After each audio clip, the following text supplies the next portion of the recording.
stretch a little bit. You know, after lunch, we need to move our bodies a little bit. And so here we are, and we're going to talk about something incredibly interesting. And we have an amazing panel. Thank you for being here today. All right, sit down.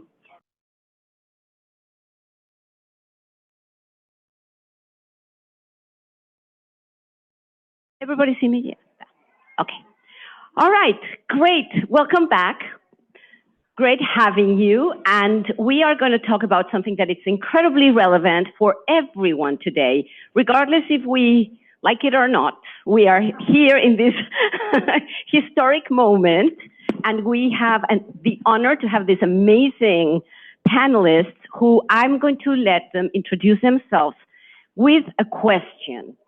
And that question is, tell us a little bit about yourself and how your relationship with AI started. You know, yes, I know we all have a story, right? I'm sure yours is very, very interesting. Should I start? All right. So yes, please. All right. My name is Matteo, and I work with Bank of America, and I am the Artificial Intelligence, Global Compliance, and Operational Risk Executive. So my team is responsible for the risks associated with the deployment of AI globally. We're in 37 countries, and it's a new function that was created less than a year ago. And so as you know, AI is everywhere now, and so I need to be everywhere. But I'm very happy to be here more than anything else today. So thank you for having me. And so artificial intelligence has been around since at least the 50s. So everybody treats artificial intelligence as something super new, but you know the word itself was coined in 1956.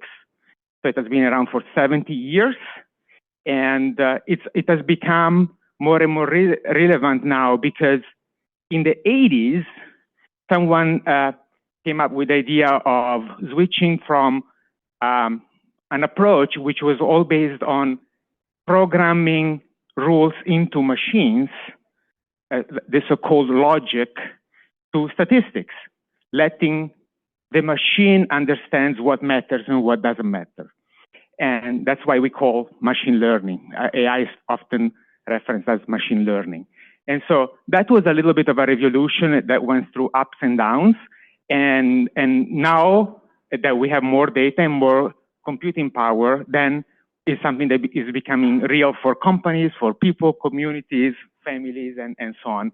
And the moment that for me really was everything became real was in 2016 when an AI software called AlphaGo was tasked with playing a board game called Go, a very complex board game, kind of like chess, but much more complicated.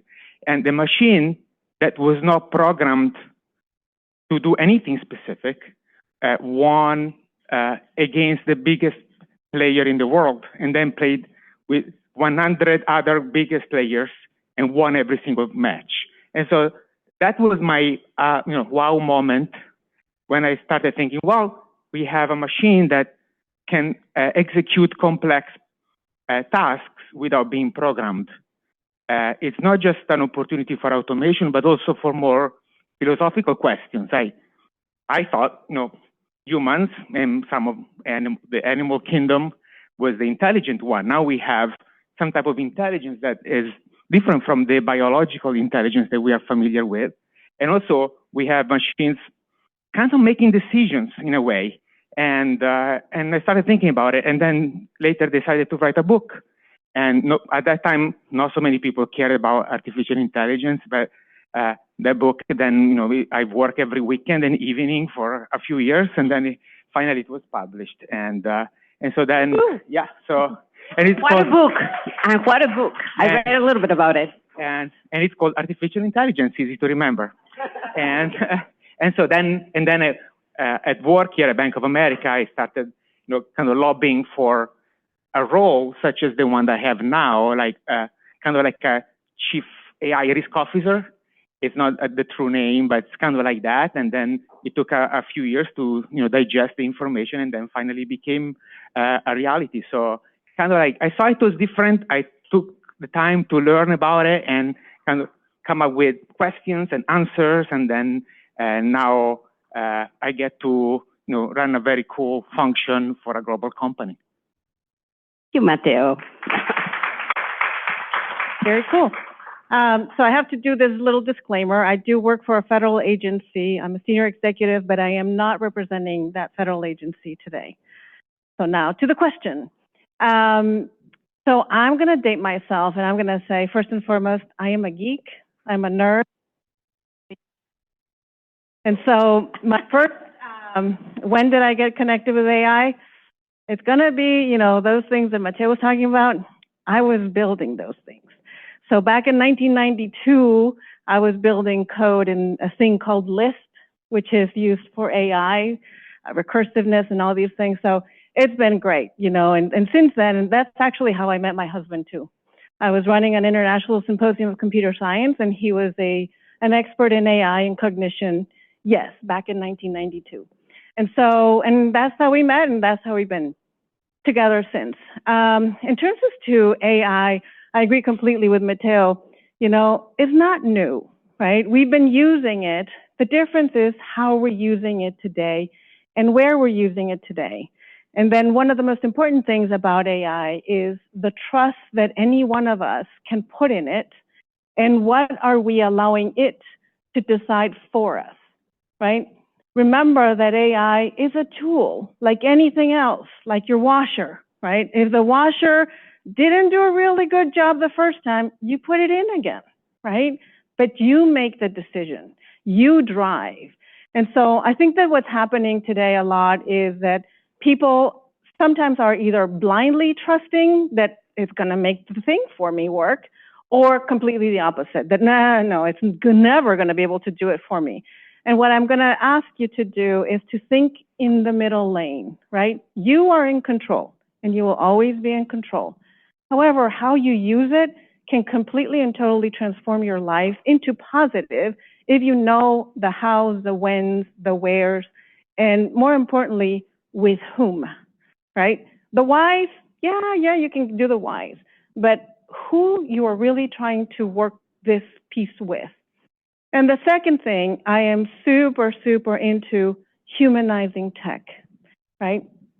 See AI, how it can actually help humans, right? And also hinder, because you want to be prepared for that.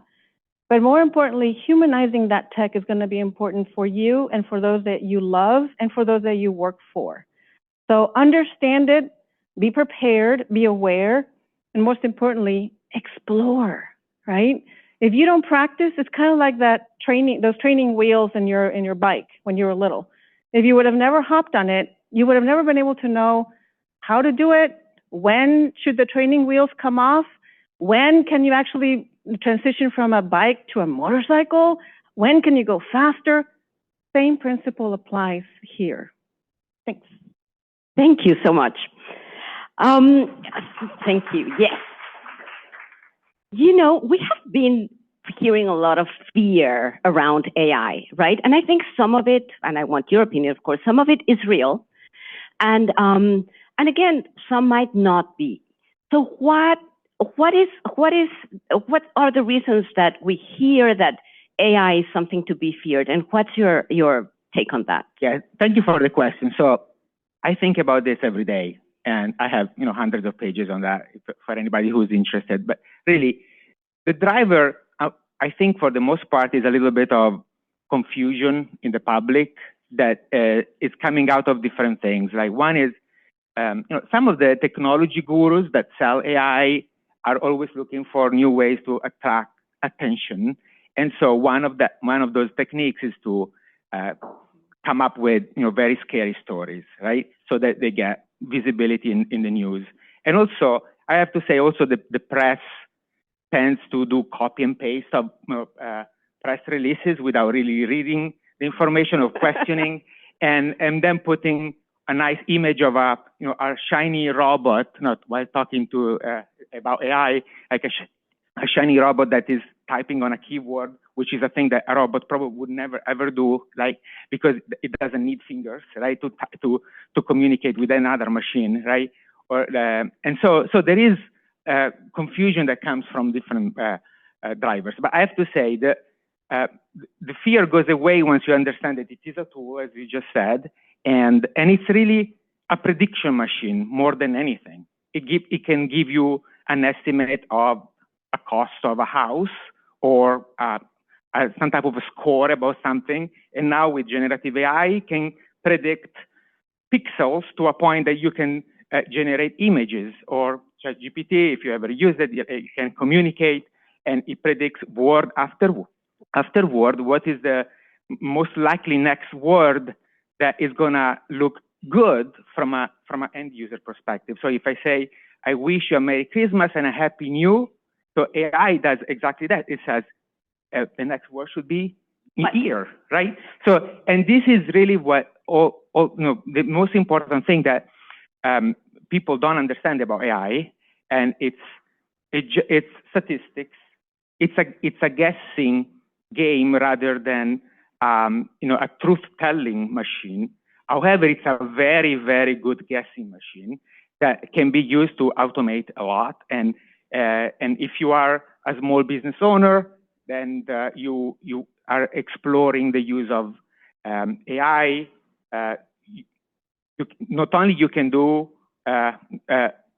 things interacting with chatbots such as ChatGPT and others to come up with a business plan or marketing material, but now with the next generation of AI that is already around us is deploying chatbots to do much more, right? To actually create a material and post it online, or do things that normally would require time. And so in a way, that democratizes a lot of the things that you would do as a business owner, for example. And so you may not be very good at Photoshop or very good at marketing material. Maybe English is not your first language, like in my situation, right? And so you can delegate a lot and do much more in less time. The challenge then is, with more opportunities, you have a lot of risks, right? And so you need to be very careful about the type of information you feed into the machine. Is it allowed to execute transactions on your behalf, right? So that's why the human in the loop component is very, very important in the governance of AI, because even if we call it artificial intelligence, there's kind of like zero intelligence. So it's, it's called oxymoron when you have two terms that kind of contradict each other. And so it has no judgment. It doesn't have common sense. And so that's where you need to play a role to ensure that everything goes as expected. So I'm going to go back to humanizing tech, right? And I would say that if you're talking about trust, and trust requires a relationship. So if you don't see yourself as having a relationship with AI, it's going to start hindering you, because then you're going to start just seeing it as a tool, which it is a tool, but it is beyond that, right? It actually can learn from you. I equate it to, imagine you're the Girl Scout troop leader or the Boy Scout troop leader, and you have all of your little scouts, and you're telling them what to do. Go get this for the fire, and we're going to do this, and you're giving it instructions on what to do. Those might be what we call agentic AI. Those are your agents, right? And they're going to go do stuff. However, they will always come back in giving you an outcome, and you are going to have to tell them, yes, that is what I wanted, or no, go back and find the smaller twigs, or those won't burn, right? Or they're wet. And so you are the one going back to control, right?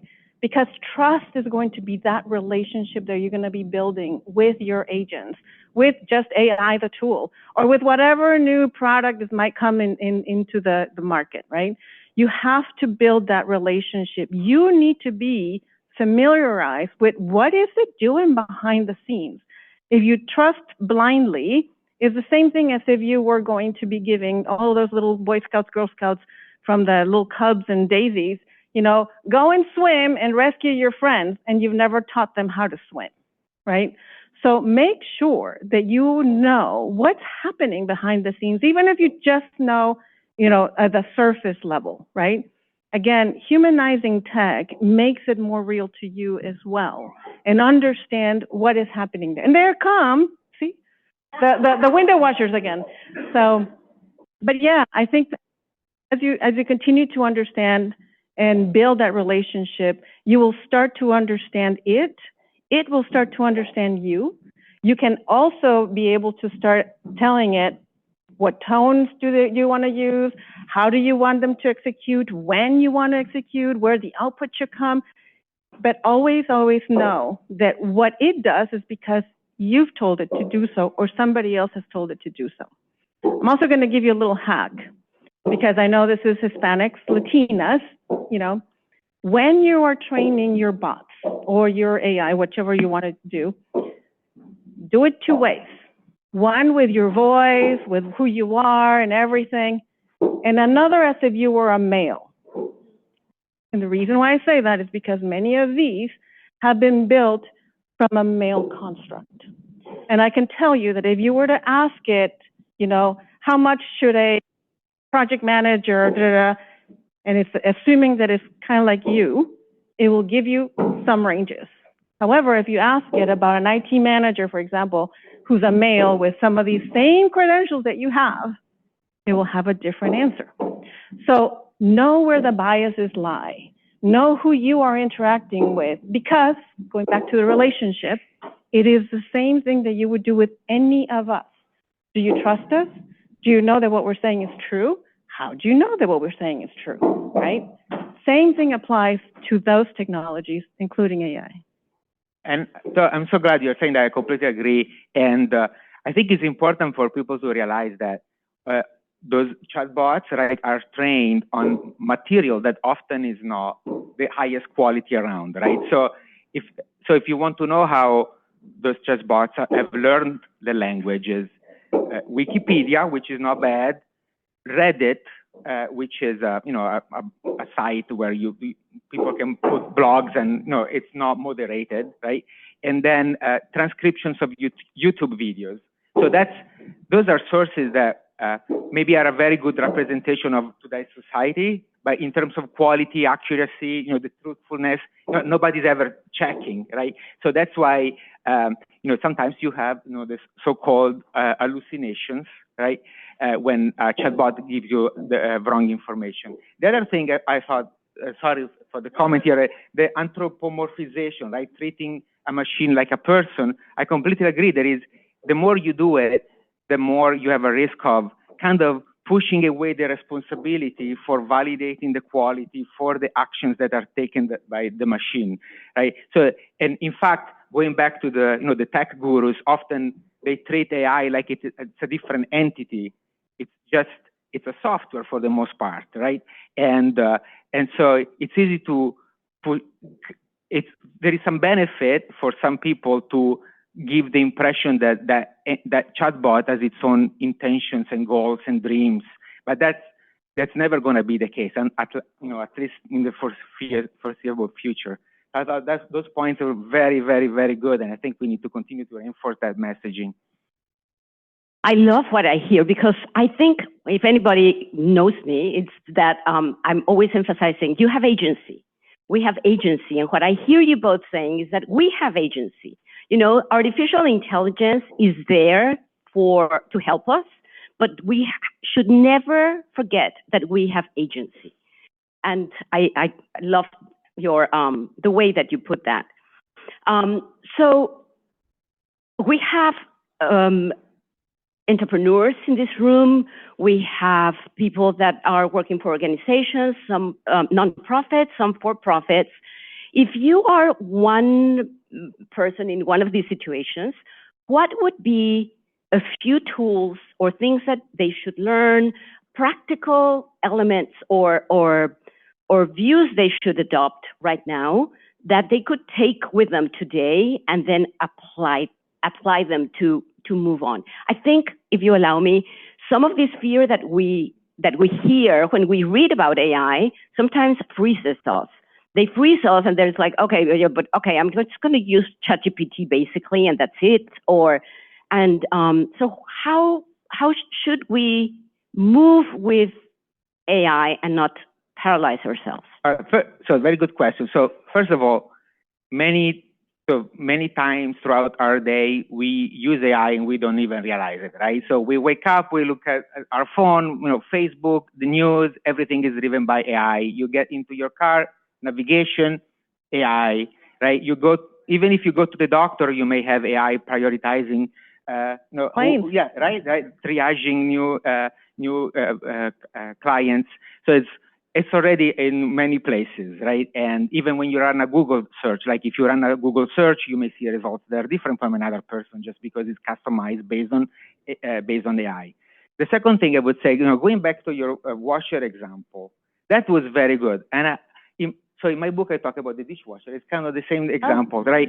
So I would try to stay away from saying I need to deploy AI any ways possible. And the question should start, what are my goals? What is AI good at? And then where do we have, where the demand and the supply really meet, right? And that's where when it becomes very powerful, when you can get to better results based on what you're trying to achieve. Like a lot of small companies, big companies, they're trying to deploy AI as much as possible because it looks cool, but it's not always, the smartest thing to do. Right? So that's one the premise here. But I would say there are a lot of exciting things out there around AI that you mentioned, the agentic AI, and every day there is something new. And I was just hearing about an agent an AI agent you can rent for $20 a month.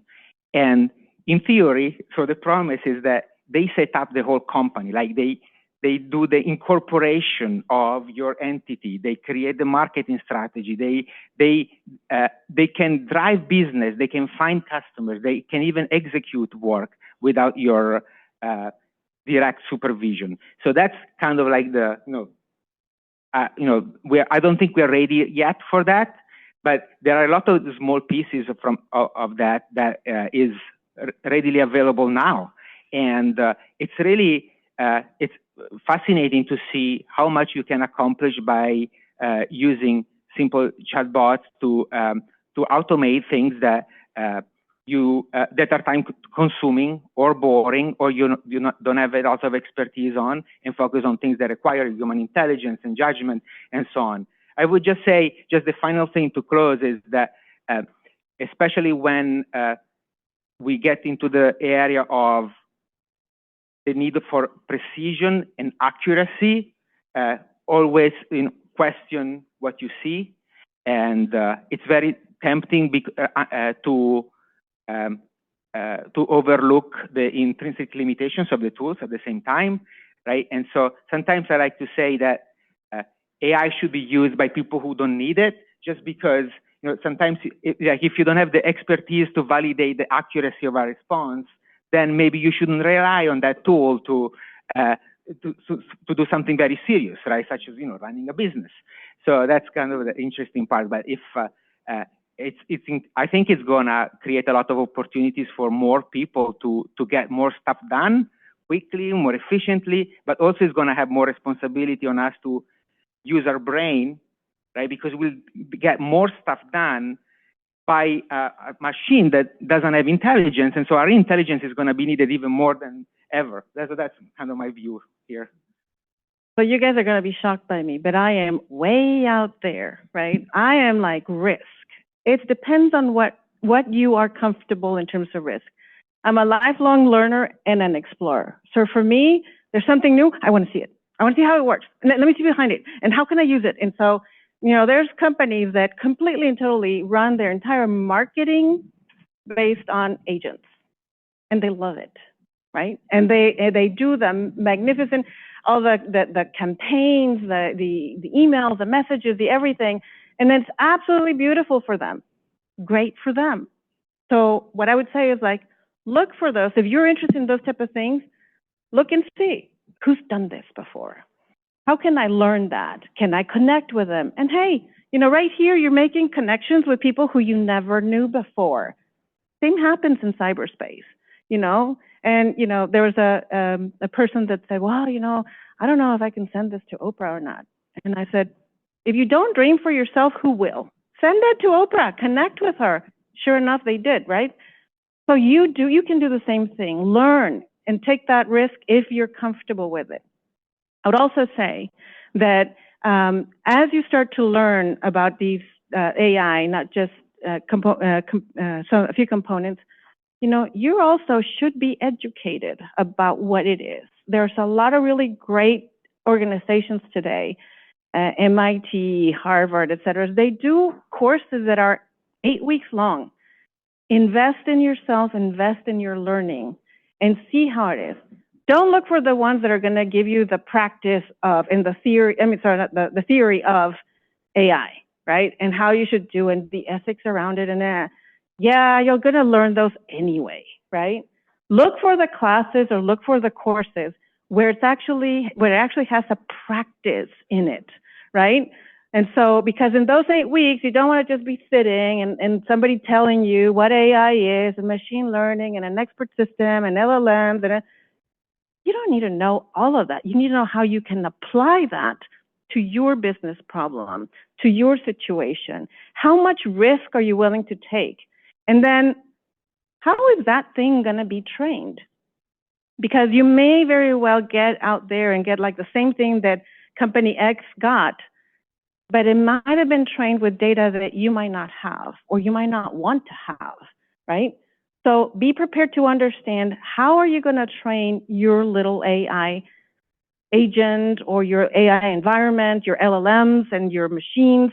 How are you going to train them? Do you have experts that are actually going to be able to put in some information, kind of like, again, humanizing tech, kind of like they're babies, right? You're going to start having a baby, you're adopting a little baby that you're going to start to form. You're going to start to grow.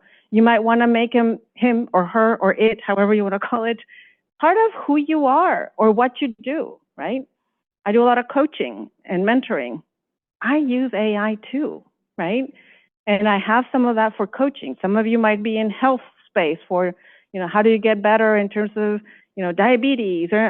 Those are all coaches as well that you can create. Each one of you can create one of those agents. Give it a go, right?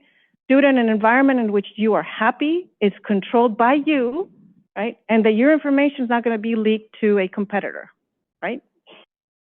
Do we have any questions? Yes, okay, because I would like to give a couple of minutes for questions, if that's okay. Yes.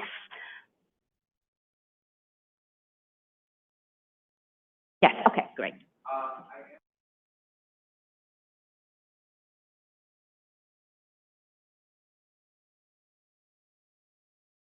Yeah, I mean, I've taken many of them as well, right?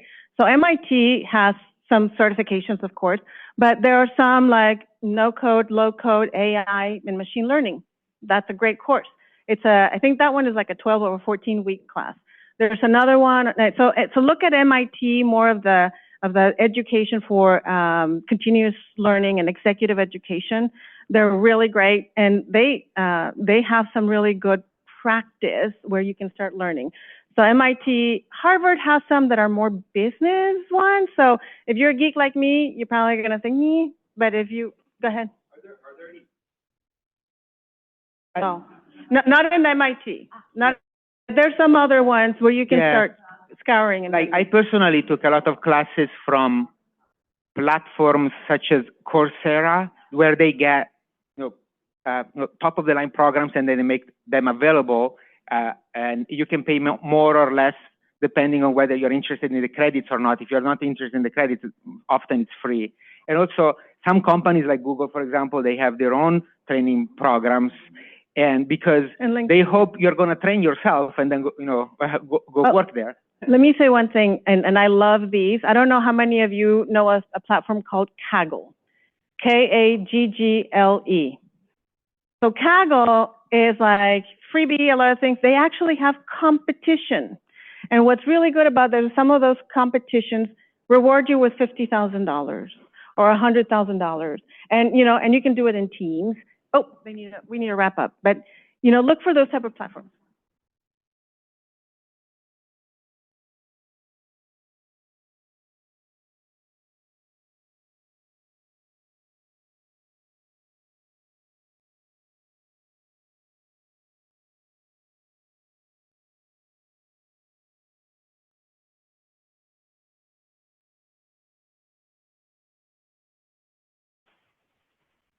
Well, good. Yeah. So we're investing in AI greatly, and I think $4 billion a year. I think it's where we are right now for our budget for innovation, including AI, and we have a cautious approach that is built on our responsible AI principles, but also we are trying to accelerate the deployment of AI, and now there are tools such as Copilot, chat, things of that nature that have been deployed globally across the company. And I don't have the specifics about the valuation piece, but we have a lot of Gen AI solutions already live.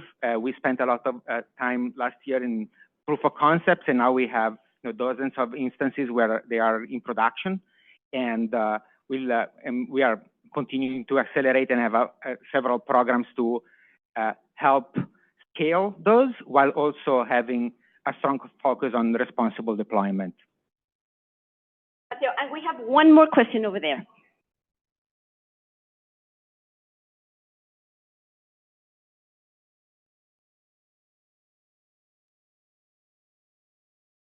Okay.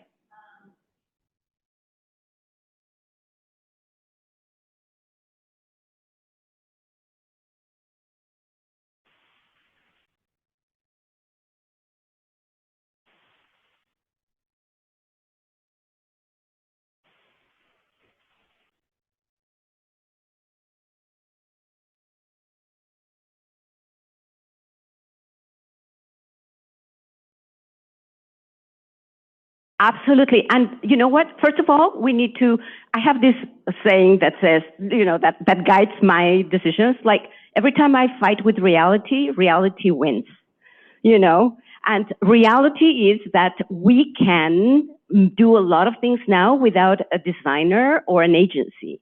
And so that's part of the reality. And I don't know if you have, it still says marketing, but I have evolved towards strategy, because that is something that AI still is not very good at. So you using that or asking them, okay, just develop these things and then come back. And you know what? We have to stop, but please feel free to connect on LinkedIn. And I tell you how I am dealing with that with my clients. And I don't have an agency, so I don't compete with you.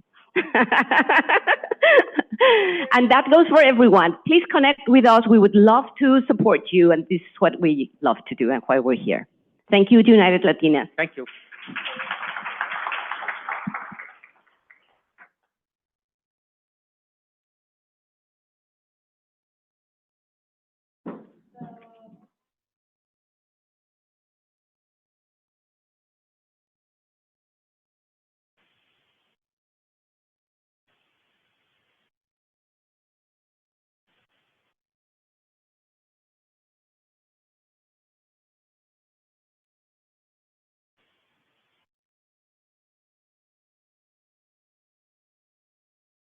And Ileana, advocacy is in here, right? So if you are wanting to hear about advocacy, this is the room you want to be in. I'm telling you. The one thing I will tell you about AI, because I do use it on a regular basis, and that is make sure you say please and thank you, okay? Because you're never going to know when that is going to turn around on you, right? But no, I thought that was fascinating. So if I can, we got the speakers coming in. Please come, our panel. I've got Cindy, Diana, and Astrid. Yes, come on up. Come on up. This is going to be a powerful panel. So have a seat. I'm so happy. And I'll tell you, advocacy for me, never realized how powerful advocacy can be until I actually was the president of NAREP, and I actually had to go. And this is when I was in NAREP Atlanta and advocate on the Hill. And for a lot of you, I don't know if you've ever seen Baby Boom. This is an old movie.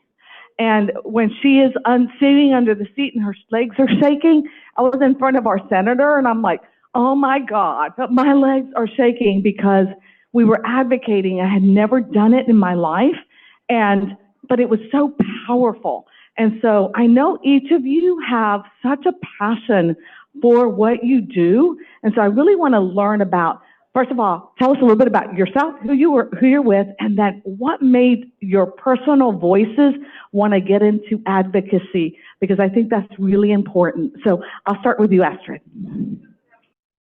Oh, do we not have mics? Let me.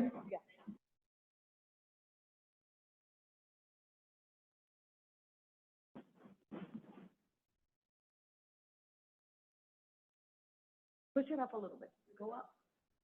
Hello? See. All right. Well, thank you so much. Let's see. I'm Astrid Chirinos. I am the head of government relations and advocacy for the YMCA of some of you might know. We have 15 YMCAs here, 2 camps, everything. I got into advocacy, I think, because I was a natural advocate.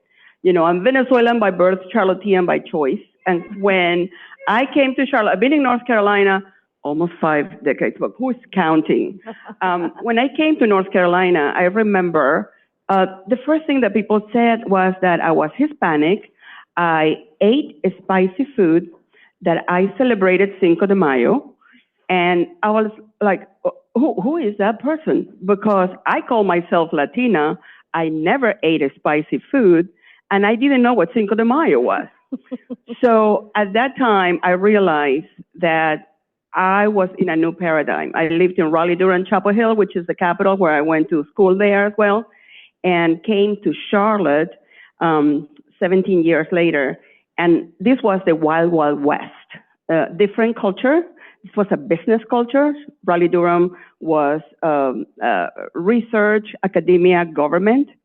So I knew that I had to advocate for who I was, for my identity, whether I was in corporate America, whether I started my businesses, whether I was, and the best way that I could do it was, and I connected so much with what you said, and I know a lot of my fellow Charlotteans here, my Latina Charlotteans as well, connect. Charlotte gives you the opportunity to serve in community, to serve in boards. I had the opportunity to work at Merrill Lynch for a while, which gave me access to a lot of different boards, to serve communities. So I could connect with CEOs, executives, leaders on a one-on-one. There was no hierarchy. There's no hierarchy in community. So that to me was a great opportunity, because my purpose was discovery and possibility to create change. So I was able to do it and advocate, not only, but for many of the thousands, hundreds of thousands of Latinos well prepared that could contribute to this economy and the culture and didn't have a chance. So I became their voice. I became a voice for myself.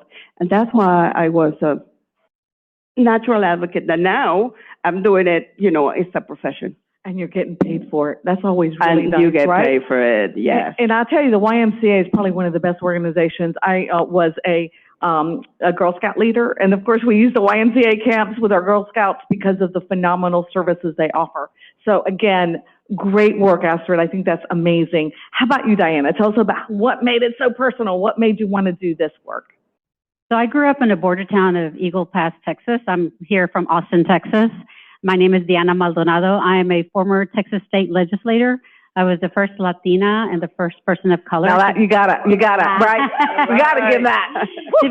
to be elected in a white conservative Republican district. So we made history. We made history.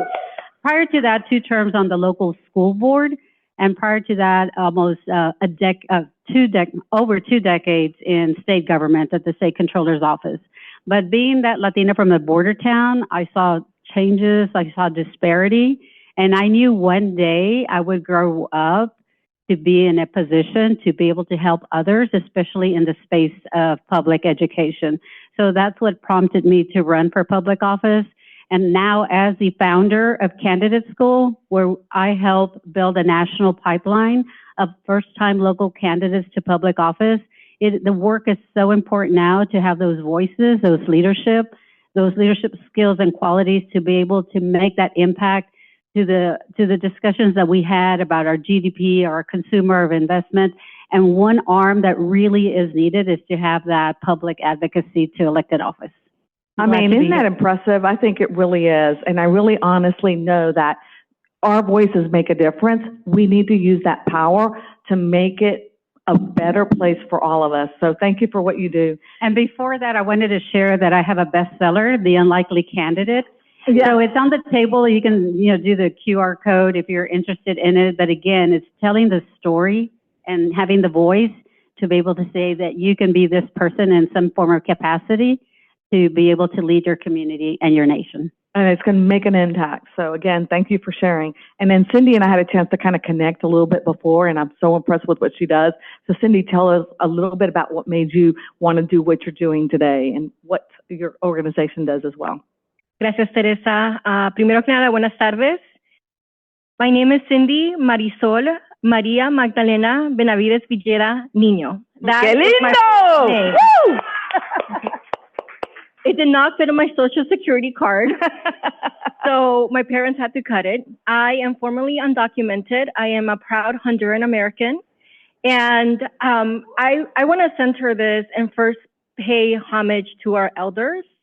I want to give a shout out to Mati Lasso. All right, Mati. I met Mati when I was a whopping 23-year-old serving in a cabinet level position for Governor Tim Kaine in Virginia.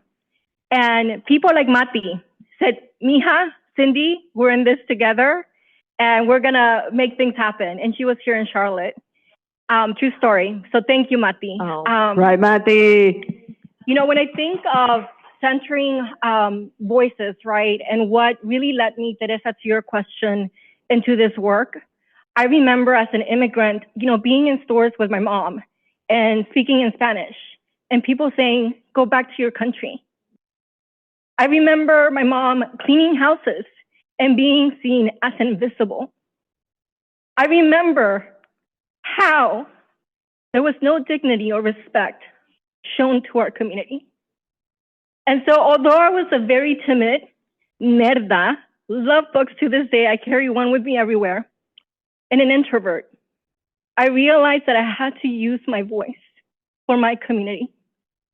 And today I launched a new organization, but before getting there, I served as the first Latina to lead LULAC, the League of United Latin American Citizens. Wow. The oldest and largest national Latino civil rights organization.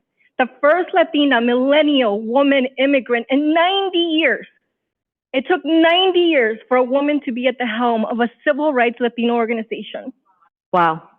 Then I went on to Latino Victory, where my sole job was to elect more Latinos to local, state, and federal office. And last year, I launched a new national organization called Aquí, the Accountability Movement. And my job today is to build and shift the narrative of Latinos in America, hold corporate and government accountable, and lastly, harness our economic power. And what I mean by that is investment, divestment, and boycotts. Goodness, right? First of all, I didn't think I was going to cry, and now I'm like tearing. So, very touching, and thank you for recognizing the trailblazers in the room, because there's so many of us in here, and it's amazing that you do give homage to people that really were there to really kick us off and develop us. So I'm going to go back to you, Cindy, because how do you use that? So you have the experience, the power. So tell us, how do you now go out and influence us and influence others in accountability and making sure that we are taking the paces that are needed to be able to make a difference? Primero que nada, mi amada comunidad, do you know the power of your voice? Do you know the power of your voice? And I will tell you that I really didn't discover mine actually until my 30s. And, how did I transition, right? Like advocacy and actually like action. So as I was leading LULAC, and mind you, being a Latina, being a woman, right? Like there is privilege and oppression. Sexism is a thing. And the oppression that women face simply for being women, and then you add the layer of race, right, and ethnicity, there's different layers, right? So what we have to overcome is massive. So short of us, all of us being miracles, we also get the work done. And at LULAC, during the COVID pandemic, we started getting the calls. I remember being in my office. I am unfortunately a workaholic. And we started getting a call from meatpacking plant workers. And they were calling and saying, Señorita, tengo miedo de ir a trabajar, me voy a morir, I'm going to die. And so we started getting more and more calls, and we started actually organizing meatpacking plant workers. And what was happening if you have worked in rural communities is that meatpacking plants are typically in rural communities. It's hard to access healthcare. And so they had to drive hours to see a doctor, maybe losing a day's work. At that time, COVID, leave was not paid.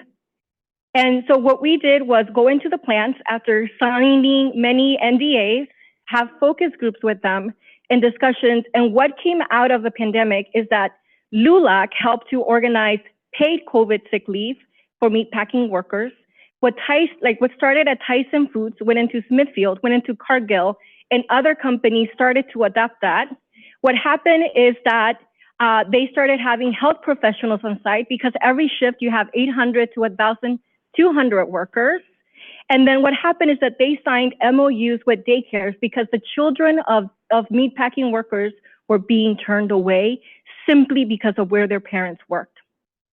And that started because of one call of someone saying this is happening in the community and us paying attention.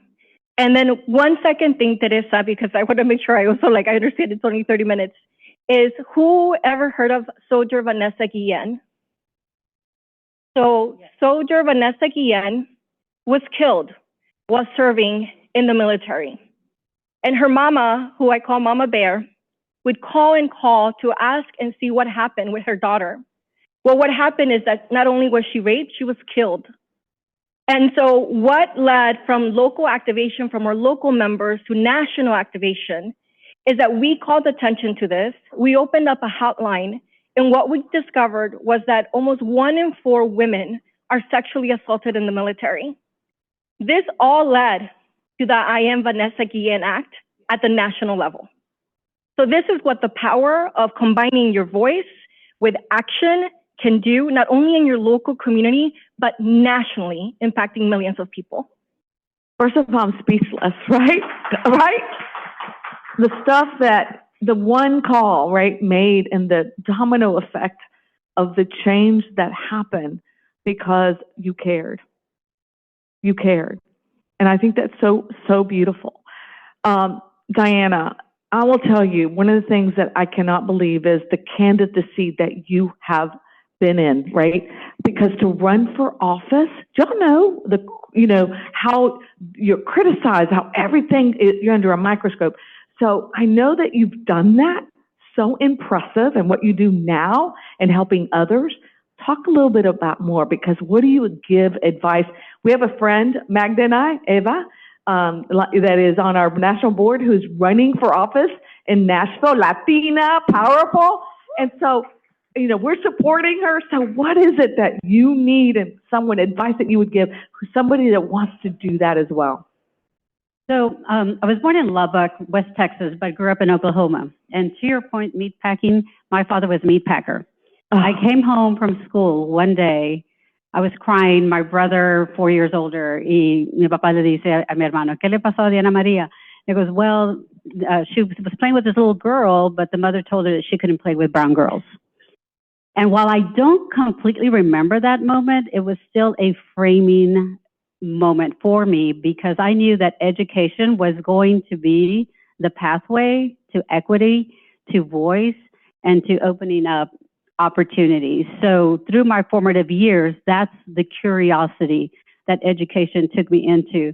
And as I grew up, it was like I was told, I don't belong. You don't belong because you're a Latina, you're poor, you don't come from any means, what have you. And that was part of the impetus to running for office. I was a single mother, and I was the only income earner. The state controller fired me because I was the wrong political party.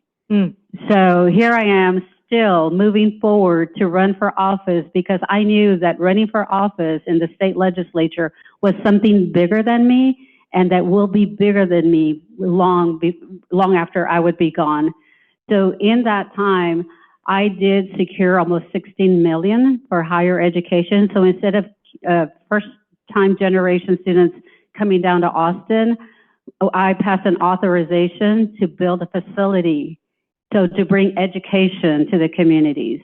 I also built an infrastructure, $10 million for the road infrastructure of a booming economy and a booming city. And I also worked with my Republican leadership to be able to pass a bill on the hotel tax that some of it would go to build trails and parks in some other parts of my district. So it is about how you build and work with across the aisle, work with relationships, you build a trust, you sustain the relationships, and you think about that vision that will be more for others to enjoy long after you're gone. And I still go there, and I just spoke at that facility, and people didn't know that I had done that. But it was just seeing the epitome of that. And that's now because if one person can do it, if one Latina can do it, imagine a plethora of Latinas and Latinos running for office. And so that's why I'm really, really excited with Candidate School and having those partnerships to get the message across that you can do it, or I'm sure you know somebody that can do it. I don't know if you're not inspired to run for office right now. Let me tell you, I am, because that is really what the difference that you made and what people saw when you walked in that building. And I did that. That was a piece of history that I was able to create, right, with the work that I did. Now, Astrid, I know that you do a lot of work with community, and you have to really partner with a lot of organizations. The YMCA is one of the most respected organizations because of the work they do. So how do you do that? How are you able to get out there, get fundraising going, politically advocate for those that are part of your community without being self-serving? Well, the YMCA has been around for 150 years, and they have been doing this forever, and they do it well. They evolving, they're changing in many ways. But I'm going to go back for a moment to my advocacy with the Latino community, because that's where I really felt that I could make a difference, like my colleagues here as amazing activists and elected officials. For me, when I got here, I saw a great business community that was growing, that was ready, but there were no real bodies of opportunity to be able to gather, to come together, to be united. And therefore, I was instrumental in creating the Latin American Chamber of Commerce here, where there's, now we're over, 25, I didn't know that. However many years. Many of our Latinas here have been members. And that gave me the opportunity. We chartered it, and then was able to provide programs of leadership, communication, decision-making, problem-solving, connectivity that really brought the contributions, the collective contributions of Latinos that were here sort of lost in terms of they didn't have a glue that would put them together. And also that gave me the opportunity to create programs with the United States Department of Labor, where we would provide the opportunities for Latinos to grow, to have vertical mobility, that they are still being deployed in different ways. And because my voice as an advocate was in the room when they were deciding where they were going to put $4 million right after 9/11, about 2 years after 9/11, that the Department of Labor was doing this with the Bush administration. And I was the only Latina in the room of 40 decision makers and stakeholders that were going to put all the money for the African American community. Of course, they needed it, but there was a 600% growth of Latino workforce and businesses in this region, and there was not going to be any money there. So I said, I'm abstaining from this vote. And what happened is it had to be unanimous. So when I say that, the Department of Labor came to me and said, we don't know who could do those programs. And I have just started my business in multicultural marketing, workforce development, and I said, I'll abstain from being on this council, and I'm going to do it. And I was able to do it. They funded it. The Latinos, many Latinos in our community now that run organizations are graduates. We have some of the graduates here that are amazing leaders. So that's the power of having your voice in the room. And then I was able to become the chair of the Mayor's International Cabinet. I was able to run other nonprofit organizations and serving in other boards where I could have the opportunity to build the trust by, with the 4 T's, I believe, of building a relationship, taking the time, the talk, the touch, to build the trust, because trust doesn't happen overnight. The reason why I'm in government relations with the YMCA now, going back to that, is because it's been 40 years of building trust in our community and them seeing me delivering and me seeing how they respond. And it's a two-way street to be able to do that, not to get out of your comfort zone and to bridge, as my colleagues here have done, not just to bond, because we're only bonding, we're just limiting ourselves. We're not. We need to go beyond being Latinos. We need to go beyond being in the area where we're in. That's how we are able to create change and make it sustainable. I think that's so beautifully said, right? Definitely applause. And I certainly think it's an incredible fact that you were able to also connect because of the experience that you developed from the other organizations that you took with you. And do you know how scary it had to be for you to abstain? I mean, I can't even believe, because you got 40 leaders in the room and they're all going, yeah, let's do this. And for you to say, no, wait a minute. We got to protect our people. Right. This community is made up of several. It's Asian American, Pacific Islander, it's Latinos, it's this. You can't just give it all to one. You have to see the numbers, and that's where I think you make a difference, because you know the people and you help them. How much time do we have, Sandra? Because I want to make sure we're good. Because I think we're over it. Isn't it 3:10? Hasn't this been fun? Right? Yeah. All right. So we're going to do, we started late. So we're going to do one fun one. Let's talk about AI, because I know our last panel talked about AI and how critical it is. And let me tell you, we use AI in every single thing that I do in my company. And I was so hesitant at first. I was so scared. And now I'm like, man, this is so freaking easy. It saves us time, but you got to be careful, right? You got to be smart. So let's talk about that in the organization and the work that you do, because that's our rapid fire question. So whoever wants to start with this one. Astrid? No? Cindy? I'm not going to talk about AI. No, you're not. What I want to talk about is the economic power that Latinas have. And here in North Carolina, Latinos have contributed $36.9 billion to the economy. We are 1 million strong, and we drive entrepreneurship. Also, thank you to the courageous skyscrapers who are out there washing the windows. By the way, I was looking through, peeking, Latinos. They were all Latinos. I don't know if y'all noticed that. Eran todos Latinos. But Latinos drive 40% of construction in the state. And so I say that because we oftentimes forget our economic power and what we bring to the table. Someone mentioned it, $4.3 trillion to the U.S. economy. This country could not be America without us. That's certainly true. Punto. Mm-hmm. And then on AI, what I would say is absolutely very much useful. It's changing the way we work. How I use it is to track disinformation, because disinformation, specifically targeting Spanish speakers, is massive. How I use it is to promote Latino-owned businesses, right? Making sure that we're using that technology inside of our own organization for Hispanic Heritage Month. I don't want another proclamation. What I want is dollars into Latino-owned businesses. That's what we need. And so one takeaway for everyone here is during Hispanic Heritage Month, and by the way, May 3rd through May 9th is National Small Business Week, support a Latino-owned business, post it on your Instagram, buy a book by a Latina author, and take the photo and post it on your Instagram and support a Latino-owned business.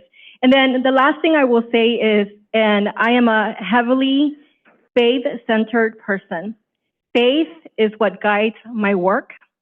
And in a time when Latinos and Latinas are under attack, remember that your only definer is your heavenly designer. That's beautiful. And no matter what people say, what's in culture, what's on social media, what's in the media, your only definer is your heavenly designer. Do not let anyone define who you are. Oh.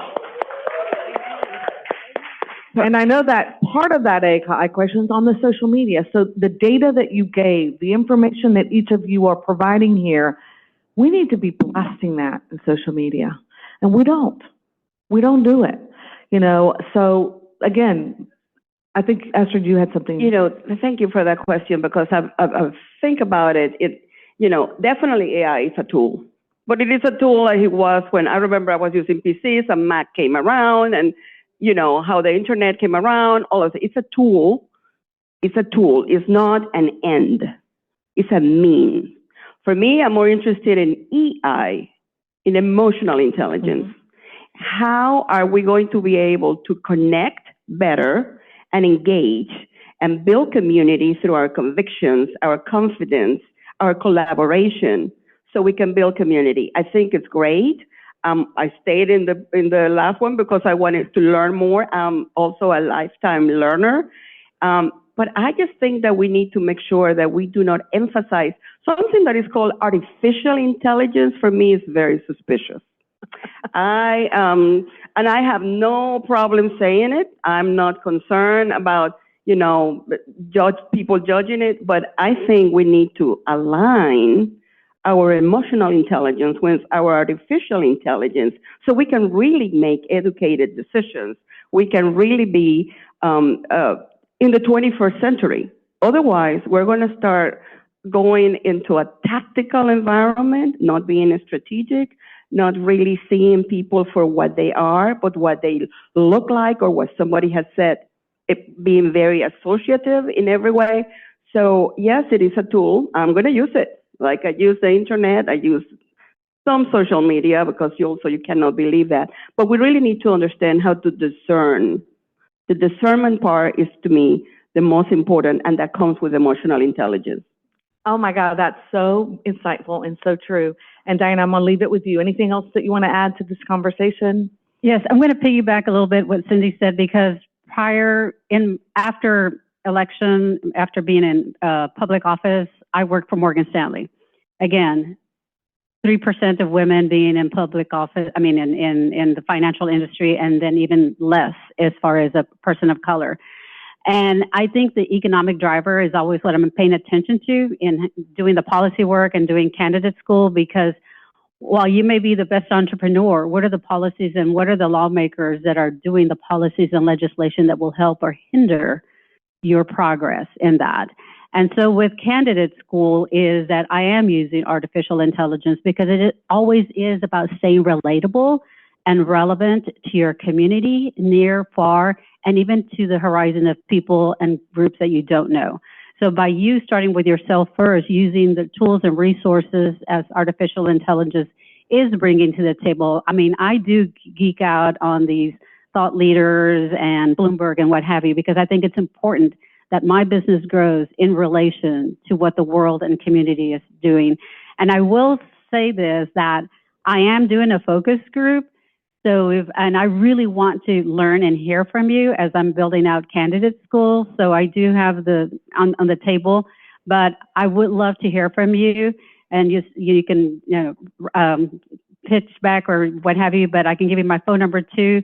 But if you reach out and say focus, I want to hear your voice, because in order for candidate school, in addition to using artificial intelligence, it is that emotional intelligence that will make it successful. So it's the marrying and the merging of both of these beautiful resources together. I just want to add something to what you're saying, because it is important right now as people want to run like you have had the courage to do. When I am at the Hill, you know, when I am with the senators, with the representatives, none of them are interested in my knowledge about AI, about anything else. They want to talk about what are the issues that are happening, how are we connecting, what policies are they going to be able to impact, and you know, AI is a tool that their assistants, their legal assistants in their offices use for them to get data right now. Right. So we need to know how to combine it with because eventually we're going to be talking to them. We're going to be talking, you know, where we're going to be having conversations, and it is that relationship that is going to, it's not the AI capacity that you have shown or whether you're an expert in it. Well, all of you, can we give our panelists a round of applause? Because I know it's time to pan. But I do want to remind you of two things. Number one, the human connection. We're all here today at United Latinas, and don't you feel a human connection and an excitement when we hug each other, talk to each other, listen to each other in person? And of course, that's something that never can be replaced by AI. Also, there's another room across. If you don't know about it, if you haven't walked over there, check out the people that are there. They've got books. They've got great information. We want to make sure that you leave with all the tools that you want to really leave and go back and say, this is what I got out of United Latina Summit. So again, make sure you visit that. You buy books. You know, small entrepreneurship. Make sure you invest in ourselves. Thank you very much. We appreciate you being here, and we'll continue to move on. I know that I take a picture with you. Yes.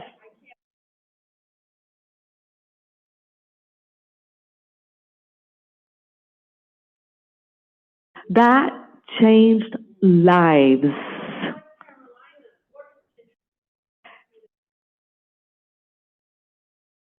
It changed Gainesville, Georgia. It changed Gainesville, Georgia, because we have poultry Latinos trabajando allí en Gainesville, Georgia, right? Thank you.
Familia, somebody left this in the bathroom.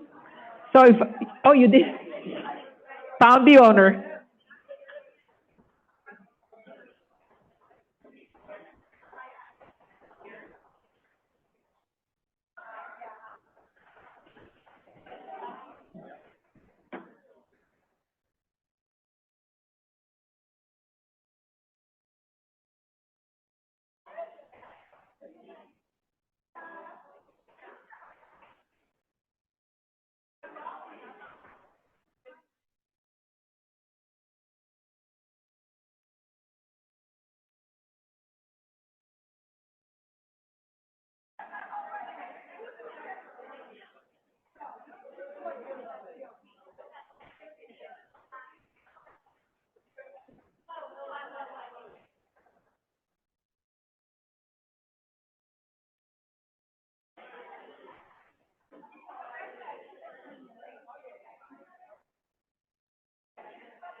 Oh, there's microphones on the chairs.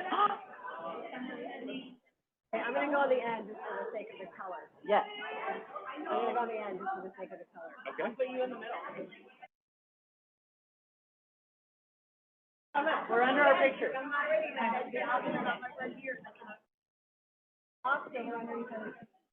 Oh, yeah.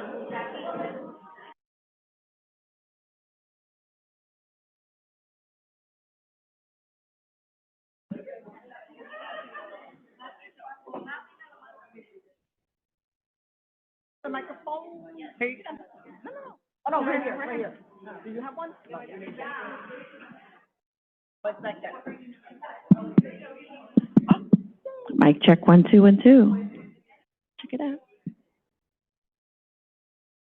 Hi, everyone. If anybody wants to move forward or closer for the time being, to hear better. I promise not to bite. That would work. Oh, Madeline, can you bring me my water? Oh, this is not as soft as I thought it would be. Thank you. Hello, everyone. Good evening. Very nice to have you all here joining our session. First of all, I just want to say we look fabulous on this asset. So you're here with us rewriting the leadership playbook, what today's leaders must unlearn, relearn, and lead, right? So I'm going to let our great, fabulous panelists introduce themselves. But first, I'll start by saying I'm Jackie Hirena. Jacqueline is only if I'm in trouble or something official. And during the daytime, I risk management strategy head at Johnson & Johnson Pharmaceuticals.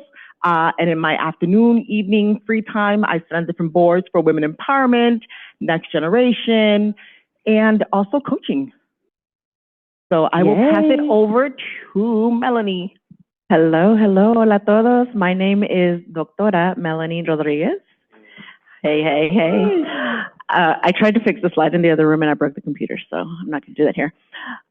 Pero I am founder CEO of Elevate Latinas, an executive coaching, leadership development, and talent management firm. So I work with individuals and companies on diversifying the leadership pipeline, bringing more Latinas into senior and C-suite roles. That's the mission. I come out of corporate, 20 years in oil and gas doing talent management work, and noticed that after being in a very white male dominated space for so long that we were not the ones getting tapped on the shoulder.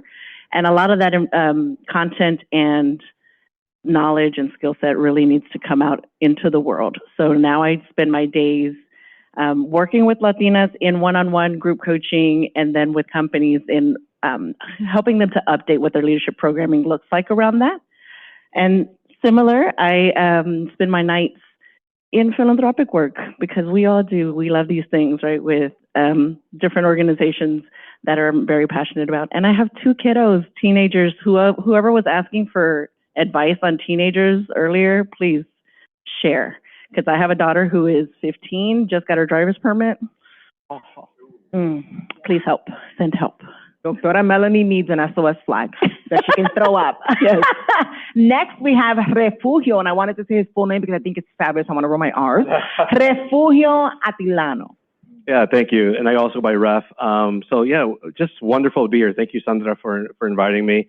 A little bit about me. I'm an ex-corporate guy, so I work for United Airlines, AbbVie, so pharma, pharma, and a bunch of other companies. And so I left corporate about 6 months ago. But I've been building up for this moment for the past few years. I wrote the Latino Leadership Playbook. I'm a big leadership champion. I was a global ERG leader for Latino ERG at AbbVie. So I do a lot in the leadership development space. And so for the past few years, I've been developing professionals, all levels of professional. And now I'm even digging deep on the college experience, right? And building up college students to be more workplace ready, which is a big gap today. So I do a lot. I'm excited to be here and add any value I can add. Perfect. Thank you. And next but not least, we have Diane Chips Bailey. Thank you so much. My name is Diane Bailey, and I lead the philanthropic strategy team here at Bank of America. My personal and professional are completely intertwined. Like you, I spend most of my time away from the office. I'm also engaged in charitable activities. My passion is women's leadership and philanthropy. I'm born of the collective giving movement. My giving circle here, yes, it's like my heartbeat. I have 2 kids in college, so they'll be finding Ref. A daughter who's a senior. She's graduating in 2 weeks. It's so amazing. Yay! So baby Kate. And a son who's a sophomore. And just really honored to be here. Thank you for the opportunity. That's great. And what I think is funny is how they all mentioned their children and I did not. That make me a bad mom. Like I have 2 girls, 14 and 23. There you go. Yeah. Thank you. But today, I have my notes because I don't want to leave anything out because we have so much great content and we only have like maybe 25 minutes left to jam pack it in. So we're here to talk about something many of us are navigating in real life, right? And what it really means to rewrite that leadership playbook. We know Ref actually wrote one, but we're going to try and all share some nuggets here. And because the truth is the behaviors that have helped many of us succeed, like working harder, working longer, delivering more, staying at the same place forever, improving ourselves, it doesn't always work at the next level. It's not ideal. It'll help you get there, but does it really work once you're there, right? So today we're going to explore what leaders must, like I said, unlearn, relearn, and ultimately how they lead forward in 3 sort of lenses, right? One is the double edge of high achievement, the tension between playing the game and changing the game, and what it takes to own your voice in rooms that matter, right? So with that, let's dive right in. I'm going to start with Doctora Melanie, okay? I'll start with you. So high achievement is often what gets leaders recognized, but it can also lead to burnout or identity loss. What do leaders need to unlearn about achievement to sustain success without losing themselves?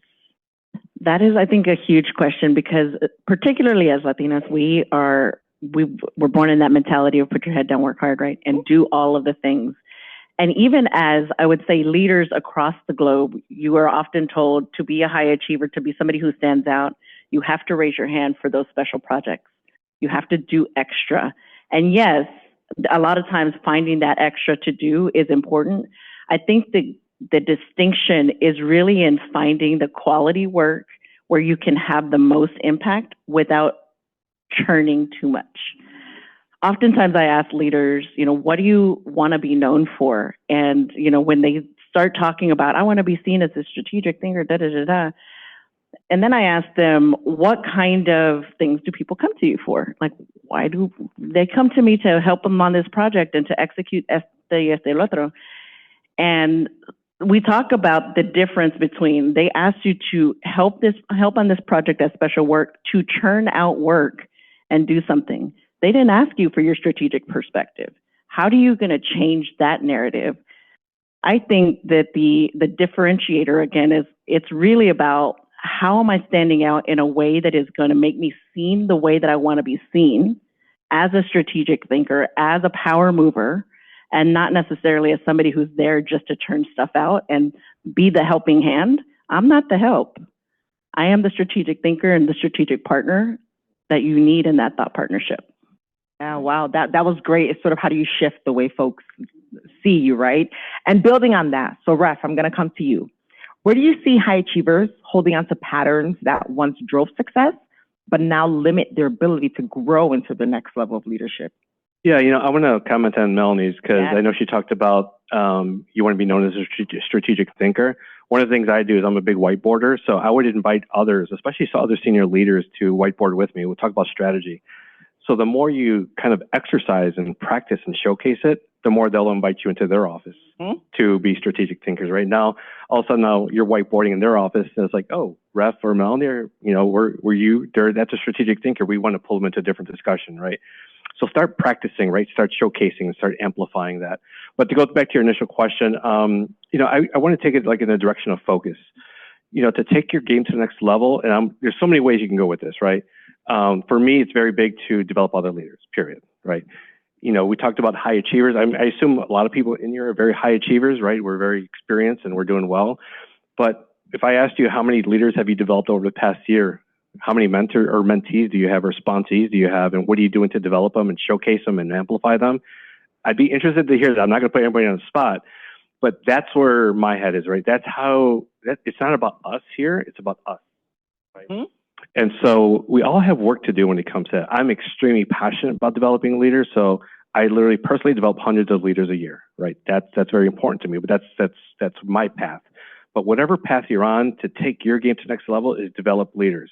If you are known someone who develops leaders, power leaders, and showcases them and makes them visible, and hopefully makes them strategists out there, then your brand is going to reflect that, and then all of a sudden you'll be tapped on the shoulder for management opportunities, et cetera. So get that leadership, developing other leaders brand going as a way to upskill your game. I love where you went with that response because it's great, right? That's a different way that folks don't think about it, right? And so as leaders evolve, now I'm going to go to you, Diane. They're not just managing themselves, right? Like Ref said, you're managing up and you're developing others, but they're also navigating systems, right? So in large established systems, there's often an expectation to play the game, right? What did you have to unlearn about how to succeed in those environments in order to actually create change? So I've been here at Bank of America for 8 years. I had a whole other career for 20 years before that, practicing law, and I worked in higher ed for many years before that. And I will tell you, education and law have more similar cultures than corporate law does to a global financial services firm. And let me tell you why. It's about the locus of power, right? So in a university, the dean doesn't have any power. The tenured professors have power. In a law firm, the managing partner is like an administrative person, right? They're like dealing with like the lease and, things like that, health insurance. The partners that have the client relationships have all of the power. So in those systems, I was able to be very entrepreneurial, right? Because it's not like you've got this hierarchical system of the boss and the boss's and the boss's boss. And so when I got here, thank goodness I had really wonderful mentors, right? I went to the law and point, gesturing to my beautiful bank colleagues, I had wonderful mentors that I said, look, like I can control for my subject area. I don't understand this world. Like I'll give you for example, I've been here for, I don't know, a month or two or three, and we were planning an event like this, and we were thinking about who the panelists would be. And our former CEO of our company lives in Charlotte, and he's someone that's very involved, Hugh McCall's his name, very involved in the community, and I work in the world of nonprofits, so I developed a relationship. So I'm like, I'll just call my friend Hugh. I am sorry, that is not how it works around here. You don't just call the former CEO and invite him to come be on your panel, particularly when you later find out that it's at the same time as the senior management team meeting in another city. That's just not something you do. And so, you know, I could have avoided that mistake if I'd gone to my mentors and said, help me. I don't understand this hierarchical environment. I don't understand why it's so fraught when I talk to my boss's boss's boss. Like, I don't understand why that's a problem. That person's my friend. Like, why should that be an issue? But, you know, it's, again, you can be a very tenured person, but you go into a new environment and these rules are unwritten. And they're not, they're not always intuitive. And yeah, if you've got a lot of political and social capital built up over decades, which thankfully I did, where they'll give me a pass, you don't want to have to cash that in. You want to be able to cash that in for your team, for their promotions, and for their, you know, you don't want to have to do it at your own expense. So I think the moral of the story for me is just really understand the systems, and the rules aren't written. And so really lean into those relationships to have them decode it for you. I think that was great. And it's sort of understanding and not being afraid to ask the question, right? And go to your mentors. So with that, I'm going to ask, you know, Melanie and Ref, like, Diane explained how it looks like, how she navigated the system and what she wishes she knew. So what does it look like to not just succeed within a system, but actually lead forward and influence it, right? If you all want to touch on that a little bit. I think it's courage. Brave voices. Brave voices. Ooh, shout out. Which, you know, and it's breaking the narrative, the stereotypes of calladita te ves más bonita, because we are beyond that. We've grown out of that. Like, we're mature women now, and that is no longer serves us. So we're moving on. And having the courage to really lean forward. And as somebody mentioned on one of the earlier panels, we talked about, like, it's not enough to get a seat at the table. It's not enough anymore. You have to be able to really leverage that seat and amplify your voice and amplify the voice of others and bring people along with you. As Ref mentioned, you know, kind of this idea of leadership development and coaching and mentoring other people, bringing them with you and filling the table with diversified voices. We have to be able to really own who we are. And I think conferences like these and the conversations that we're building in these communities that we're coming together, bringing Patricia and Ozzy and Ref and all of these, you know, and Diane, all of these amazing conversations that we're having together, I think help to give us that courage and to help to, for ourselves to really amplify those voices. But it's a matter of taking the time to step up and own that voice and lead with conviction, being able to do your homework, know what you're talking about, and don't let anybody push back on you when you're ready to leverage that voice, because there will be people who are like, sit down. Yeah, but I like what you said, do your homework, right? Because if you don't know what you're talking about, someone's going to be able to push you and tell you to sit down. You know what you're talking about. Do your homework, know your stuff. Know your stuff. Yeah. So first and foremost. Yeah, know your stuff. Yeah. I think you were looking at my notes when you said that. Oh, I am super big on doing your homework. Your story inspired me to talk about this too. Is every interaction I have, especially with a senior leader, I do all my homework. Or if I'm invited to a senior leader, any meeting, doesn't matter senior leader or not, I do my homework. I literally study as if I'm defending a dissertation or something, right? I know my subject matter. I know the room. I know who's there. I look them up on LinkedIn. I know their management styles. I know what's important to them. I know all their agendas. So when I go in, I am armed. Nobody's going to outperform me. Nobody's going to outthink me. Yes. Nobody's going to outprepare me. Period. Not going to happen. Yes, right? Snaps to that. Right. Not going to happen. 0% chance of that happening. And it was interesting. I was speaking to one of my executive mentors who's Latina last week. And we're talking, she's doing a video for me for my nonprofit I'm creating, and she's doing a video. She goes, I was like, what's the one thing you wish kids would know? Or anybody, right? Any professional would know as they enter workforce. She goes, always come with a perspective. To come with a perspective, you have to do your homework. There's no way around it, right? You can't just show up to a meeting. She said it beautifully. She's like, imagine you're going to a party. So you show up empty-handed? You cannot. No. Right? You cannot, right? And so I can't stress the importance of preparing and also pressure testing. Whatever thoughts you think you have, whatever you come up with, pressure test that with your peers, with other senior leaders outside the media group, but know what you're talking about and make sure it's going to land. So. And can I just add, I think that is, I love that analogy of the party. But I also just want to say that you don't have to wait for something to start that. So this idea of know the room can start with things like this. So you're coming to a conference, you look at the agenda, know the speakers. Who do you want to meet? Who do you want to have coffee with? Who do you want to make sure that you're having a conversation with? If you have access to the attendees, even better. Like, this is a great space for networking, but networking also should be intentional, because collecting business cards is lovely, right? What are you going to do? Put them on your wall? No. What are you going to do with those? And what are you going to both give and get from those relationships that you're creating? So having a game plan, even coming into a conference like this, or if you're going to ASA next week, or if you're doing whatever, a business meeting with your leaders, knowing what you're getting yourself into and being prepared for that. Yeah, yeah. And the whole networking thing, it does go both ways, but it's also, don't reach out to someone when you need something like, oh, I'm going for a job at Bank of America. I was on a panel with Diane. Let me ping her. No, it's establishing a relationship, establishing rapport. Even if it's a simple, hey, I met you at the Brave Voices. It was great. And then it's like a little, Merry Christmas or what have you, right? Just maintaining that contact. And it's not just when I need something from you. A lot of folks do that, and that's not cool. I'm gonna block you quick. So let me. So now, when it comes to like owning your voice, right? I'm gonna go to Ref. There's a common belief that if you do great work, right? We've talked about it. Your voice will naturally carry, right? It's like you do great. Everybody's gonna listen to you, but we know that's not always the case. What do leaders? Also, do we know that's never the case? It's never the case. Yes, that's right. So what do leaders need to unlearn about being heard? And what must they relearn to actually influence decisions?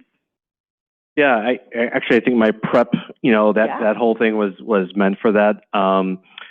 Yeah, I mean, for me, it keeps going into preparation. But the other thing too is I like the relationships part of it. Establish those relationships, right? The stronger relationships you have across the organization and outside the organization, the more you know about your industry, the more people are going to trust you. Oh yeah. Right. The more trust you have, especially at the senior level, people are going to listen. You're going to have influence, and you don't have to be C-suite to have influence. You could be, and I was a director at AbbVie, right? But I had access to the C-suite as a global ERG leader. And other stuff I was doing across the enterprise. That's the other thing. Work across the enterprise, right? Don't just focus on your team. The more visibility you have, the more people who know you, right? The more people who trust you, the more you can shape business, the more you can shape the future, and that's where you want to be. Absolutely. Why do you think I volunteered to take the Alexion bus full of folks down to a walk in New York City? It wasn't because I like to do extra work. It was because it got me in spaces and places with other people where, like one of our speakers said earlier, they saw that I wore the corporate colors and I was here all for it. If I had better things to do on my Sundays. One weekend was my birthday Sunday. Anyways, with that, I'm going to go to Diane. So let's bring that into the room where decisions are made, right? You being at that level, what has helped you ensure your voice doesn't just contribute, but actually drives outcomes, right? So I want to just hit again the obvious things, right? The obvious things that we're talking about, which is you have got to work really hard and know your stuff just front and back. I mean, just solid knowledge. And these relationships are so important. Power of presence. I hear a lot of people complaining about coming to the workplace, for example. go to the office. Oh my gosh, go to the office. I mean, we talk about external networking. The internal networking, especially if you're at a big company like a Bank of America, is every bit as important as external networking. And the incidental engagement that you get in lobbies, in elevators, in ladies' rooms.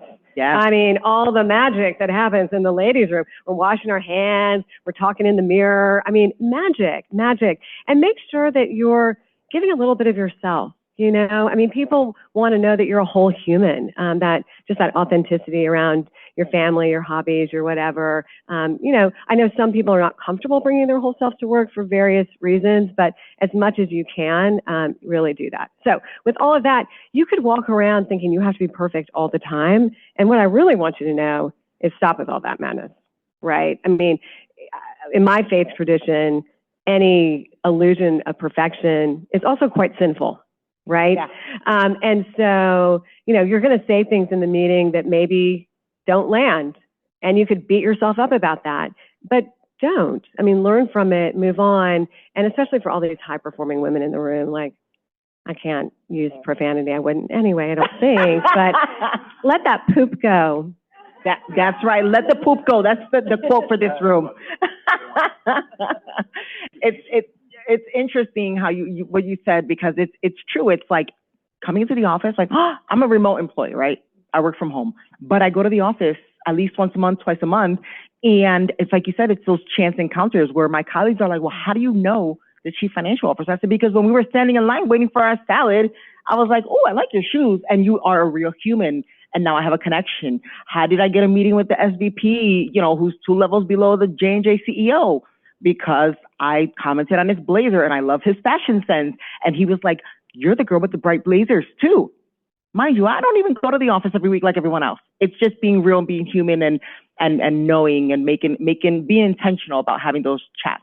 I think a lot of people, to your point, get nervous that these senior leaders are, oh my gosh, I'm so scared of them. But they're people. Yes. They're people. They put their pants on one leg at a time, or sometimes 2 legs at the same time, but that might be, and their pants are too tight también, and they're, you know, having problems with their kids también, right? So we're all the same kind of person. And if you treat them like they're higher ups, they're going to treat you like you're below them. Yes. You know, just really quickly too, you know, I have a lot of relationships with senior leaders, and I was just thinking about it. Of all the relationships I have, I probably talk 50% business, 50% personal. Yes. It's just regular, right? It helps invoke trust, right? Which we heard the word trust a lot across the different sessions today. So yeah, that's huge. Melanie, what's one way leaders hold themselves back in these moments, right? And how can they shift that in real time? How do people hold themselves back? I think the illusion that you have to do too much is a huge thing that holds you back. The more is better. That more is better, that you have to go to all the things, that you have to be in all the places, and that you have to be visible all the time. And I think that holds us back because of the burnout thing, right? We try to do a lot. We try to be everywhere. We try to be, posting on LinkedIn and going to the events and turning out the work and doing our homework and spending time with our families and being good moms and doing all of the things all at the same time. And I know you've heard it at least one time. Shonda Rhimes does it the best in that commencement speech where she says, you know, I juggle all the things and I am not good at all of them all the time. You know, I'm not good at them all at the same time. You have to prioritize and understand when you can ebb and flow in certain spaces. So in terms of holding ourselves back, I think it's the illusion of perfection and the illusion of having to do it on our own. Particularly as a Latina, as a firstborn, for me, it is about also letting go of the fact that I know I can do it myself, but that doesn't mean I have to. Oh, I like that. That's like a little mic drop situation right here. And I just want to have a time check. Do we know what time it is? It's almost time. Okay. It's almost time. It's almost time. And so, first of all, I'm walking away with let the poop go. You don't have to do it all yourself just because you can, right? And but with that, I want to open it up to see if anyone in the audience has a question. For anyone thinking about questions, I do have one thing I would like to say. Absolutely. Just one thing. For me, one of the most powerful tools for my professional development and growth has been having a personal board of directors. Yes. Right? These are peers that I have hand selected because I respect them. I respect them, but I also love them and really want to spend time with them. And I'm going to tell them the whole truth about all of the things because I absolutely know that that bond of confidentiality is sanctified. And if you can have that, it is a true superpower. Absolutely. And with that personal board of directors, the way that I look at that, because I've heard that term before, is hire and fire as you please, right? So like someone may be good for this season or maybe they don't understand, you know, so it's like, that doesn't mean cut off your relationship with them, but maybe you, now that you're at a different level, you need someone with a different perspective or a different mindset to join that board. So bring them on, right? But it's that whole having someone who's going to tell you the truth, nothing but the truth, and not hold back. Yeah, I just want to, on that, because I have my own personal one. Even when I left corporate, I had a decision, do I go back to corporate? I was invited to go back, right? Or go off on my own. And I conferred with all of them, and they're like, nope, you're ready, go, right? So, but that's just a use case. Questions? Let's not be shy. This is or not comments. a shy bunch. Like or all comments. the wisdom is in Use this your room. brain. Oh, We right just here. happen to be up here. Oh. If you were talking to me. I don't know who you were talking to, but all of us should get you. Hi. Yeah.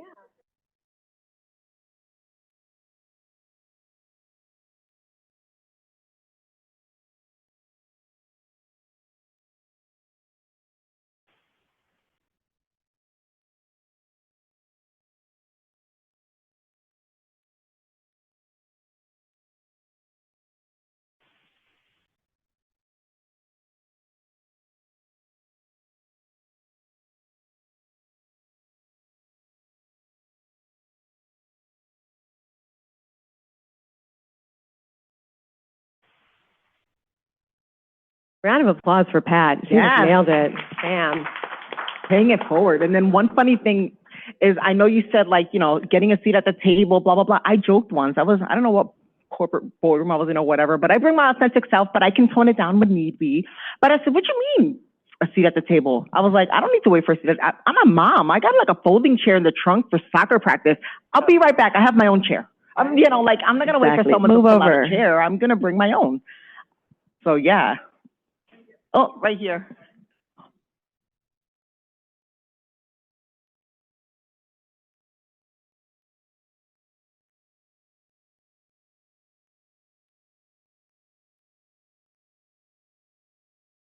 Love my people in Austin. David Bader, no one better. Amber Carden. Yeah.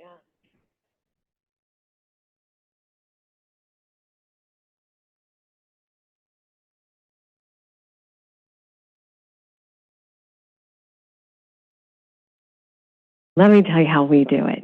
All right. Yay! So I've had three, and one was together for about 4 years. And then it was just sort of unsaid, but like our season was done. Yeah. But for me, my boards are reciprocal. I call them a forum, actually. It's very reciprocal. It's not like I have my board and you come to my meeting and you talk about me. I'm your business. It's not that. It's we're all each other's. And so we're intact. It would take a lot for somebody to get kicked out of the board of directors. Yeah. Like a whole like actual... something super egregious has to happen. And honestly, like with my group now, I can't imagine that even happening because we're sisters. And you forgive your sisters. You understand why. And, you know, and really, we did have a thing happen. I'm not going to tell you, but I was like, girlfriend, you did not. And then we like unpacked it, like why it happened, what was the miscommunication. Like I knew she wouldn't intentionally try to harm me. She's my dearest friend. Yeah. But like, again, we're just humans. We're just a bunch of broken people bopping around trying to do the best we can. But there are norms. Right? Biggest norm is this is confidential. This does not leave this room. This is like, that is the one rule where you would get kicked out if you leaked anything. Like Vegas. Exactly. Exactly. And because we're all busy women, we get it on the calendar, you know, months in advance. We do one trip a year. Now that trip is real fun. And so we do have some formal things, but because it was more formal until we got into a rhythm that really worked for us. So we go around the circle, what's happening. And we've been through everything together. Job changes, loss of family members, deterioration of marriages, rehabilitation of marriages, children that struggled, children that soared. And, you know, if you can find that group of people, I honestly think, I'm sorry, I'm getting real tactical on this, but I think it's that important that it's worth it. I think 5 is the magic number. Because if it's much bigger than that, nobody's going to get airtime, right? My husband had one, they had like 12, but they spent the whole day together. I'm like, who's got time for that? I mean, who has got time for that? We don't have time. Yeah, right. Oh, exactly. look at Rex's face. He was like, this was through YPO. Does anyone know YPO, the Young Presidents Organizations? They were all CEOs and they had like big teams that were doing all the work. I don't have time for that. So we carve out like 2.5 hours, something like that. You know, sometimes wine is involved, but not always, you know, not always. And it's just, it changes everything about your confidence to really lean into your strengths and achieve your wildest dreams. Get one. helps me big time with my imposter syndrome, having my personal board of directors big time. Sometimes you need somebody to just say, "Atta girl," you know, and really mean it. Slap you upside the head and say, "What are you thinking?" So I see a question here, Astrid.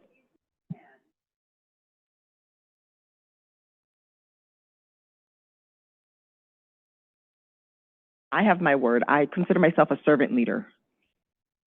That's 2 words. Servant. What type of leadership? Servant leadership. I'm here to develop others, and my team makes me look good.